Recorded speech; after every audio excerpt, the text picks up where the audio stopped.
This video will demonstrate how to set a service principal name on a Windows account for Agentless DSSO configuration.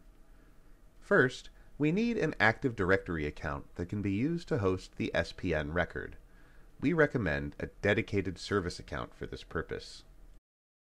Once the account is created, ensure both user logon names have the same value, and then enable AES 128 and 256 on the account by checking these boxes and clicking Apply.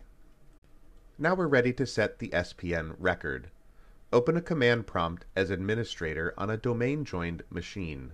Enter the following command using the subdomain of your Okta tenant and the previously created service account. Be sure to match the casing used in Active Directory. To view the record, run the following command using the service account.